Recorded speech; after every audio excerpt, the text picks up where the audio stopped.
ஒரு அதிசயம் பாருங்க. எஸ்கலேட்டர், ட்ரெட்மில் இது 2ம்.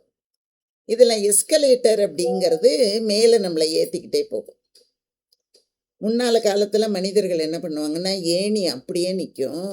மனிதர்கள் தன்னை ஒவ்வொரு படியாக ஏற்றிக்கொண்டே போவார்கள். அப்போ அந்த உடம்பு என்ன பண்ணும், எப்படி முன்னேறணும் அப்படிங்கிறத நமக்கு கற்றுக் கொடுக்கும். இன்னைக்கு நின்ன இடத்துல நின்னா போதும். எதை பற்றியும் யோசிக்க வேண்டாம்.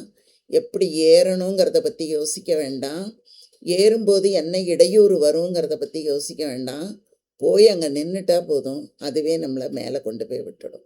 அடுத்தது ட்ரெட்மில். இந்த ட்ரெட்மில் என்ன பண்ணும், நடக்கிறவன் நடந்துக்கிட்டே இருக்கணும், மிஷினும் ஓட்டிக்கிட்டே இருக்கும், அவ்வளோதான். இந்த மாதிரி ஒரு பொறியில் நடக்கிறது, அதை ஓடு பொறி அப்படின்னு சொல்கிறாங்க. அப்போது அந்த மனிதர்கள் வர வர என்ன பண்ணுறாங்க அப்படின்னா, எந்த விதமான சிந்தனைக்கும் இடமில்லாதவர்களாக இருக்கிறார்கள். அதனால தான் நம்ம ஆர்டிஃபிஷியல் இன்டெலிஜென்ஸ் எல்லாம் வந்துட்டது. யோசித்து எந்த வேலையும் பண்ண வேண்டாம்.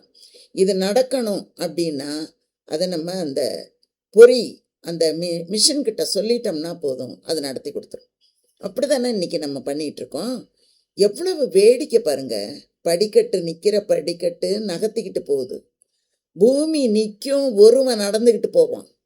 பூமி அப்படியே நிற்கிது, அவன் தான் கால் மேலே கால் வச்சு நடந்து போயிட்டுருக்கான். ஆனால் இந்த காலத்தில் பாருங்கள், காதில் 2 மிஷினை போட்டுக்கிட்டு நம்ம அப்படியே நிற்கிறோம். எதுக்குமே பதில் நம்ம சொல்ல வேண்டிய அவசியமே இல்லாமல் போயிட்டு. அப்போது சிந்திக்கிற ஆற்றல் மூளைக்கு கொஞ்சம் கொஞ்சமாக குறைந்து போகிறது. அப்படிங்கிறதுக்கு தான் இதெல்லாம் காரணம். மிஷினை ஒருத்தன் சிந்திச்சு உருவாக்கிட்டான். அதுக்கப்புறம் அவனுடைய சிந்தனை தான் வளர்ந்து கொண்டு இருக்கிறதே தவிர, உருவாக்குனவன் ஒருத்தன், பயன்படுத்துகிறவன் பல்லாயிரம் பேர். அத்தனை பேரும் அதை பற்றி யோசிக்கிறதே கிடையாது. அப்போது இந்த மிஷினை என்ன பண்ணுது, அவனை யோசிக்கவே விடாமல் விட்டுட்டுது. ஒருத்தன் காலார வெளியில் நடந்து போகிறான்னு வச்சுக்கோங்களேன், அதுக்கு என்ன சொல்லுவாங்கன்னா, நீ எங்கப்பா இருக்க அப்படின்னா, நான் வெளியில் இருக்கேன். வெளி அப்படின்னா என்ன, ஆகாயம். அந்த வெளிங்கிறது அவ்வளோ பெரிய பிரபஞ்சம், அது அவ்வளோ பெரிய பேராற்றல் வாய்ந்தது அந்த வெளி. எங்கே இருக்க, வெளியில் இருக்கிறேன் அப்படின்னு சொன்னாலே அந்த பிரபஞ்சத்தினுடைய அந்த பொழியக்கூடிய அதில் நாம் இருக்கிறோம் அப்படிங்கிறது தான் அதற்கான பொருள். அதனால் ஆகாயத்திலையும் தனக்கும் நடுவில் எந்த விதமான ஏணிகளும் இல்லாமல், எதுவுமே கிடையாது, எந்த விதமான தடைகளும் இல்லாமல் அந்த பிரபஞ்சத்தோட நேரடியான ஆற்றல் நம்ம தலை மீது விழணும். சுற்றிலும் இருக்கக்கூடிய காற்று, சுற்றிலும் இருக்கக்கூடிய அந்த வெப்பம் எல்லாமே நமக்கு வரும்பொழுது நம்ம மூளையில் ஹிப்போகேம்பஸ் அப்படிங்கிற ஒரு நினைவாற்றல் மையம் என்ன பண்ணுமா, நல்லா செயல்பட ஆரம்பிக்கணும். அதுவும் முக்கியமாக ஒவ்வொரு வயது, அந்த இளமையிலேருந்து நாம் வளர்ந்து கொண்டே வருகிறோம். இந்த வயதாவது அப்படின்னு சொன்னோம்னா 60 வயசுக்கு மேலே 70 வயசுக்கு மேலே இருக்கிறவங்க தான் வயதானவர்கள் என்பது பொருள் அல்ல. யாருக்கெல்லாம் இந்த மாதிரி இயலாமை, முடியாமை, சோர்வு, மன அழுத்தம் எல்லாம் வருதோ அவங்க எல்லாரும் வயதானவர்கள் தான். அந்த மாதிரி நாம் வெளியில் நடக்கும்போது இந்த வெப்பம், காற்று, பூமி, ஆகாயம் எல்லாம் சேரும்போது நம்முடைய உடலிலே ஒரு நீர் வெப்பம், அந்த வியர்வை வெளியேறுகிறது.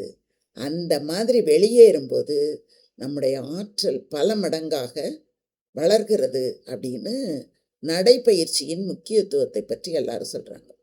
காலையிலேயோ சாயங்காலமோ நடக்கணும் அப்படின்னு நடக்கிறவங்க என்ன பண்ணுறாங்கன்னா, அது ஒரு விதிமுறை, அவ்வளோதான், நடக்கணும். அது எதுக்கு நடக்கிறோம், ஏன் நடக்கணுங்கிறது கிடையாது. டாக்டர் சொன்னார் 1/2 மணி நேரம் தினம் நடங்க அப்படின்னு சொன்னார். உடற்பயிற்சியாளர் சொன்னார் தினமும் 1/2 மணி நேரம் நடங்க அப்படின்னு சொன்னார். என்னால் வெளியில் போய் நடக்க முடியலங்க, நான் ஜிம்முக்கு போகிறேன். உங்களுக்கு என்ன வந்திருக்கு? நான் வீட்டிலேயே ஒரு மிஷினை வாங்கி போட்டுட்டு நடக்கிறேன், உங்களுக்கு என்ன வந்திருக்கு அப்படின்னு சொல்லும்போது, அது என்னென்னா, எதுக்காக நாம் அந்த செயலை செய்கிறோம் என்ற எண்ணம் நமக்கு மறந்து போகும்போது அதற்கான பயன் நமக்கு கிடைக்காது. அது ரொம்ப ரொம்ப முக்கியமானது. இப்போ நடக்கிறோம் அப்படிங்கும்போது அந்த நடக்கிறோங்கிற அந்த விழிப்புணர்வோடு நாம் நடக்க ஆரம்பிக்கணும். அப்படி நடக்காமல் நடக்கிறோம் அவ்வளோதான், காதில் ஒன்று மாட்டிக்கிட்டு அடுத்தவங்களோட பேசிக்கிட்டு அப்படி நடக்கிறதுக்கெல்லாம் நடையினே கிடையாது. இந்த விதிமுறைகள் அப்படிங்கிறது எப்படிப்பட்டது அப்படின்னா, பனிக்கட்டிகள் மாதிரி இருக்குது. அது அப்படியே கடக்கும், அங்கேயே கடக்கும். அந்த மாதிரி இந்த விதிமுறைகளுக்கு உட்பட்டு நடக்கிறோம், விதிமுறைகளுக்கு உட்பட்டு போகிறோம், எல்லாமே விதிமுறைகளுக்கு உட்பட்டு செய்கிறோம் அப்படிங்கிறது எல்லாமே பனிக்கட்டிகளைப் போல இருந்த இடத்திலே கிடப்பதற்கு சமம். புரிந்து கொண்டு நாம் செய்யும்போது அது ஓடும் நீரை போன்றது. ஓடும் நீருக்கும் பனிக்கட்டிக்கும் வேறுபாடு நமக்கு நல்லாவே தெரியும். அந்த மாதிரி ஓடும் நீரை போன்றது தான் புரிந்துணர்வு அப்படின்னு நாம் சொல்கிறது. எந்த ஒரு செயலை செஞ்சாலும் ஏன் செய்யணும், இதனால் விளையக்கூடிய பயன் என்ன, இதனால் எனக்கு பயன் இருக்கிறதா மற்றவர்களுக்கு பயன் இருக்கிறதா அப்படின்னு யோசித்து பார்க்கணும். அடுத்தவங்க செய்கிறாங்க அதனால் நான் செய்கிறேன், நான் ஏன் செய்யணும் அப்படின்னு எல்லாம் புரிந்து கொள்ளாமல் செய்யும்போது விளை பயன் ஏதும் நமக்கு கிடைப்பதே இல்லை. இப்போ ஒரு குழந்தை இருக்குன்னு வச்சுக்கோங்களேன், பிறந்த உடனே பேசாது, ஓடாது, நடக்காது. அது எப்போ பேசணும், எப்போ நடக்கணும் அப்படிங்கிறதையெல்லாம் காலம் முடிவு செய்கிறது. அந்த மாதிரி சிறு மனிதனாக, ஆனால் ஆளை பார்த்தா முழுசாக நம்ம குழந்தை நம்மள மாதிரியே இருக்கும், குட்டியாக இருந்தால் கூட. ஆனால் உள்ளே இருக்கக்கூடிய உறுப்புகளும் மூளையும் வளர்ச்சி பெறுவதற்கு சில காலங்கள் ஆகின்றன. அந்த காலம் ஆன பிறகும் நாம் அந்த சிறு பிராயத்தில் இருந்தது மாதிரி அடுத்தவங்க சொல்லி கொடுத்து சொல்கிறது, அடுத்தவங்க எதுக்காகன்னு சொல்கிறத கேட்குறது, இப்படியே நாம் இருந்துக்கிட்டே இருந்தோம்னா நமக்காகனதை நாம் எப்போ சிந்திக்கிறது?